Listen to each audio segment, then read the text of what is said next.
Friends எல்லாருக்கும் வணக்கம். எல்லோரும் எப்படி இருக்கீங்க? இன்றைக்கி ஒரு அறுவடை வீடியோ அப்படியே நம்மளோட தோட்டத்து வேலைகளும் செய்ய போகிறோம். அப்படியே வாங்க வீடியோக்குள்ளே போகலாம்.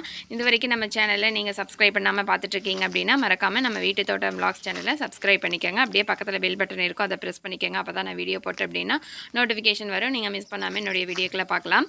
இன்றைக்கி முதல்ல என்ன அறுவடை பண்ணுறோம் அப்படின்னு பார்த்தீங்கன்னா, இந்த சீனி புளிங்கா கோண புளிங்கான்னு சொல்லும் இல்லைங்களா, அதுதான் அறுவடை பண்ண போகிறோம்.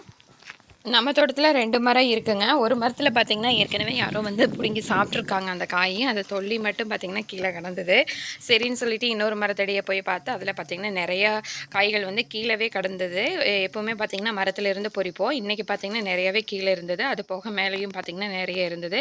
சரின்னு சொல்லிவிட்டு இருக்கிற காய் நல்லா பழுத்திருக்கிறதெல்லாம் அங்கேயே பொறிச்சு சாப்பிட்டு ஓரளவுக்கு இருக்கிற காயெல்லாம் பார்த்திங்கன்னா என்னுடைய பையனுக்கு இந்த காய் பிடிக்க மாட்டேங்குது, கொடுத்தா சாப்பிட மாட்டேங்கிறான். என்னோடய பொண்ணு நல்லா சாப்பிடுவா. அது சரின்னு சொல்லி இதை கொண்டு வந்துட்டேங்க. மீதி இருக்கிற காய் ஓரளவுக்கு நல்லா பழுத்திருக்கிறது எல்லாமே பொறிச்சிட்டு வீட்டுக்கு கொண்டு வந்துட்டேங்க. மரம் ரொம்ப ஹைட்டாக போனதுனால மேலே பார்த்திங்கன்னா நிறைய இருக்குது, காய்கள் நிறைய இருக்குது. இந்த காய் பாருங்கள், கீழே விழுந்திருந்தது. எந்த அளவுக்கு நல்லா தானாக மரத்துலேயே பழுத்து எப்படி கீழே விழுந்திருக்குன்னு பாருங்கள். காய் அவ்வளோ டேஸ்ட்டாக இருந்ததுங்க. இந்த மாதிரி பழுக்க விட்டு சாப்பிட்டோம் அப்படின்னா அவ்வளவு டேஸ்ட்டாக இருக்குதுங்க. கலரே பார்க்குறக்கு கண்ணை பறிக்குது பாருங்கள்.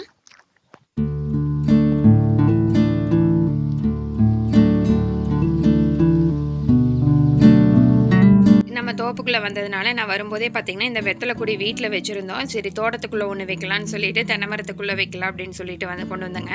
இந்த மாதிரி ஒரு கனவு பகுதியிலே மட்டும் வேர் இருந்தால் போதுவே, அதுவே பார்த்திங்கன்னா நல்லா வேர் பிடிச்சி நல்லா தளைஞ்சு வந்துடும்.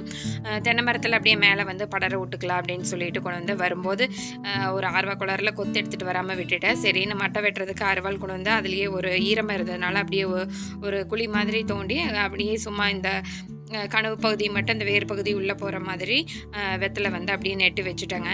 இது இனி இப்படியே கால் பிடிச்சிக்குங்க. நல்லா ஈரமாக இருக்குது, தோப்புக்குள்ளே கொஞ்சம் நிழலாகவும் இருக்குது. அதனால் இந்த மரத்தில் பார்த்திங்கன்னா நல்லா மேலே ஏறிக்கும், அப்படியே படர்ந்து. அதனால் சரி நீங்கள் வச்சாச்சுங்க வெத்தலை கொடி ஒன்று. அடுத்தது வர வழியிலேயே தக்காளி சரி வீட்டுக்கு இல்லைன்னு சொல்லிவிட்டு அதுவும் பொறிச்சிட்டு போயிடலான்னு சொல்லிட்டு வந்துட்டேங்க. அதுவும் பார்த்திங்கன்னா இப்போ தக்காளி விலை இல்லை, ஒரு 60 ரூபாய்க்கு தான் போகுது. சரின்னு சொல்லிட்டு பொறிக்கலைங்க, வாரத்தில் ஒரு நாள் தான் பொறிக்கிறோம். அதனால் சரி வீட்டுக்கு இல்லைன்னு சொல்லிட்டு பொறிச்சிட்டு போகலான்னு வந்தேன். அதையும் பார்த்திங்கன்னா அறுவடை பண்ணிக்கலாம். நிறைய பார்த்திங்கன்னா மயிலெல்லாம் கொத்தி இருக்குது. தக்காளி பழம் பார்த்திங்கன்னா ரொம்பவே பொடி காய் ஆயிடுச்சு, கொஞ்சம் சிறுசாக இருக்குது இல்லைங்களா. அதனால மார்க்கெட்டில் பார்த்திங்கன்னா அந்தளவுக்கு விலை போகிறதில்ல. சரின்னு வாரத்தில் ஒரு நாள் மட்டும் நல்லா பழுக்க விட்டு ஒரே டைமில் பார்த்திங்கன்னா எல்லாம் பொறிச்சிடுறதுங்க.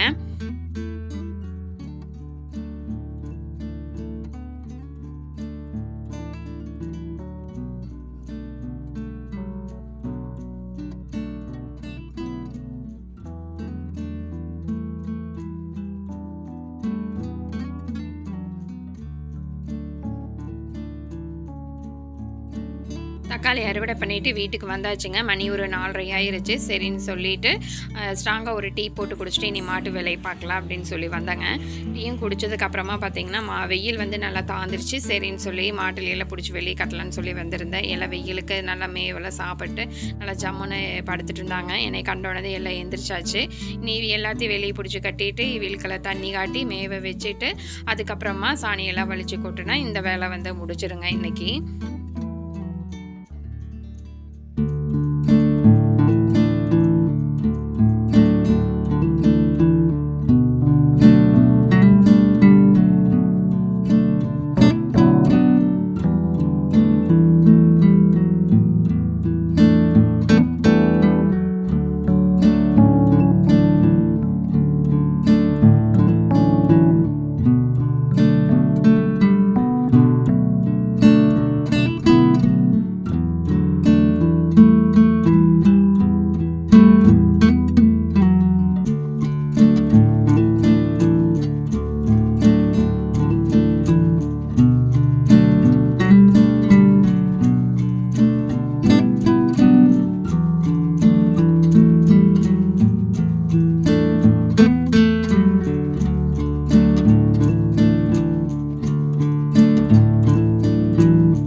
வழியா மாடு எல்லாம் வெளியே பிடிச்சி கட்டி தண்ணியும் காட்டியாச்சுங்க. மேவும் வந்து வச்சாச்சு.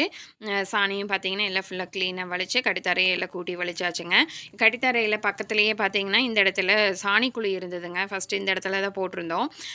இதை வந்து தானாக விழுந்திருக்கும் போல். இப்போ பாருங்கள், இந்த இடத்துல ஒரு காய் வந்து காய்ச்சிருக்கு. இந்த மஞ்சள் பூசணிக்காய் பச்சை கலரில் பார்த்தீங்கன்னா இப்போ பச்சள் மஞ்சள் ரெண்டுமே கலந்து இருக்குதுங்க.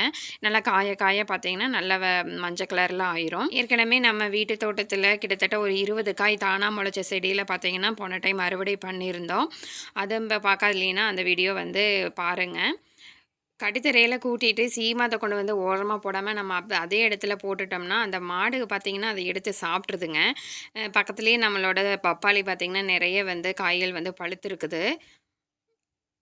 வாழையும் பார்த்தீங்கன்னா, நெறைய வந்து இந்த டைம் கொலை தள்ளி இருக்குதுங்க. கிட்டத்தட்ட ஒரு 10, 15 தார் பக்கம் வந்து நம்ம வீட்ல இப்போதைக்கு நல்லா நெறைய வந்து கொலை போட்டிருக்குதுங்க. இந்த இடத்துலயே பார்த்தீங்கன்னா, ஒரு 4, 5 தார் இருக்கு. குட்டை வாழையில பார்த்தீங்கன்னா, ஒரு 2 தார் இருக்குங்க.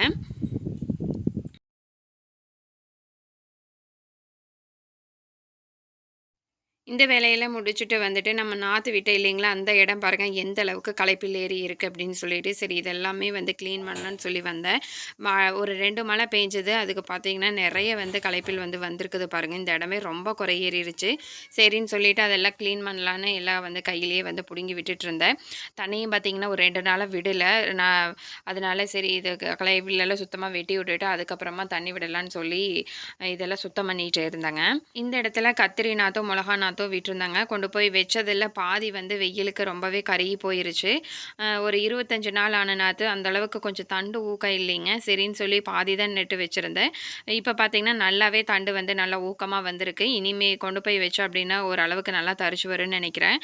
அதனால இப்போ நம்ம போட்ட இடத்துல எல்லாம் நாற்று பட்டு போய் இருக்கிற இடத்துல எல்லாம் இந்த நாற்றுகளை கொண்டு போய் தான் இனி நடவு செய்யணுங்க. அதனால சரி இந்த இடத்த கொஞ்சம் சுத்தமாக க்ளீன் பண்ணி விட்டோம் அப்படின்னா நீ நடவு செஞ்சுக்கலாம் அப்படின்னு சொல்லிட்டு விட்டுருக்குறேங்க. நான் இந்த களைப்பிலெல்லாம் பிடுங்கி போட போட பார்த்தீங்கன்னா பாப்பா வந்து எல்லாம் அந்த மாட்டில் கொண்டு போய் போட்டுட்டு இருந்தா. அவள் வேலையை கரெக்டாக பார்த்துட்டு இருந்தா. அதை கொண்டு வந்து போடும்போது கொஞ்சம் இடிக்க வர மாதிரி இருந்தங்காட்டி எப்படி அழுங்காமல் கொண்டு போய் போட்டுட்டு ஓடியாரான்னு பாருங்க. பக்கத்தில் போடலை. சரின்னு சொல்லி நானும் பக்கமாக எடுத்து போட்டுட்டு இருந்தேன். இந்த பில் பார்த்தீங்கன்னா, ஒரு செடி இருந்தாலே நெறைய விதை வந்து விழுந்துருது. அப்புறம் கட்டுப்படுத்தவே முடியாது. இந்த டைம் பார்த்தீங்கன்னா, நெறையவே இந்த செடி தான் இருக்குதுங்க. இது வந்து ஆடுகள நல்லா விரும்பி சாப்பிடும். பக்கத்திலேயே பார்த்தீங்கன்னா, ஒரே ஒரு வேப்ப மரம் பார்த்தீங்கன்னா, இந்த இடத்துல கல்லுக்குள்ள இருந்து மொளச்சு வந்திருந்தது. இது வந்து தடம் பக்கத்திலேயே, அதனால சரி வேணான்னு சொல்லிட்டு அப்படியே முறிச்சு விட்டுட்டேங்க. வர வர அப்படியே கொஞ்சம் சிறுசா இருக்கும்போதே கட் பண்ணி விட்டுட்டோம் அப்படின்னா வந்துரும். இதில தக்காளி வந்து நம்ம வீட்டில இருந்தது ஒண்ணா புழிஞ்சு விட்டுருந்தோம் இல்லைங்களா, அது ஒரு 4, 5 நாத்து வந்துருந்துச்சு. அதில பார்த்தீங்கன்னா, புழு வந்து இருக்கு. அதனால அந்த குருத்து பகுதியை மட்டும் அப்படியே கட் பண்ணி எடுத்துட்டேன். உள்ள பார்த்தீங்கன்னா, புழு வந்து நெறையாவே இருந்தது. குட்டி குட்டியா பச்சை கலர் புழுவு. அப்புறம் அத மட்டும் கட் பண்ணி எடுத்துட்டு, பக்கத்தில இருக்கிற அந்த களைப்பில் எல்லாமே பார்த்தீங்கன்னா எடுத்து விட்டுட்டு, அதில பக்கத்தில ஒரு கொஞ்சமா ஒரு 4 விதை மட்டும் போட்டு விட்டுருந்தேங்க செடி அவரை. கொஞ்சம் குறை ஏறினங்காட்டி கொஞ்சம் தப்பிச்சிருச்சு. இல்லைன்னா இந்த மயில் வந்து ரொம்ப எல்லாம் கொத்திட்டு போயிருக்கும். இப்போ பார்த்தீங்கன்னா, ஒரே ஒரு செடியில பூக்கள் வந்து வச்சிருக்கு. இன்னொரு 2 செடி பார்த்தீங்கன்னா, இப்போ தான் பூக்கள் வைக்கிறக்கு ஆரம்பிக்குதுங்க. நல்லா களைப்பில் ஏறினங்காட்டி இந்த இடத்துல இந்த செடி இருக்கிறது தெரியலையாட்டுக்குது மயிலுக்கு. அதனால ஒரு செடி பார்த்திங்கன்னா, நல்லா பூக்கள் வைக்கிறக்கு ஆரம்பிச்சிருச்சு. கொஞ்சம் நல்லா சுத்தமாக இருந்தது அப்படின்னா, நம்ம விதை போட்டு விட்டுருந்தோம் அப்படின்னா, அந்த இடத்துல வந்து நல்லா கொத்திட்டு போயிருது மயில். இந்த இடத்துல சரி கொஞ்சம் பில்லா ஆகட்டும்னு சொல்லி எதை விட்டுருந்தேன். அந்த மயில் ரொம்பவே கொத்திட்டு போயிருந்துச்சு. அதனால ஏற்கனவே ஒரு 4, 5 விதை போட்டது அந்த மாதிரி தான் பண்ணிச்சுங்க. இதை விதை முளைக்குமோ முளைக்காதோன்னு சொல்லி போட்டேன். கடைசியில் பார்த்திங்கன்னா, ஒரு 3 விதை முளைச்சிருந்துச்சு. ஓரளவுக்கு பார்த்தீங்கன்னா, இந்த இடத்துல இருக்கிற களைப்பில் எல்லாமே க்ளீன் பண்ணியாச்சுங்க.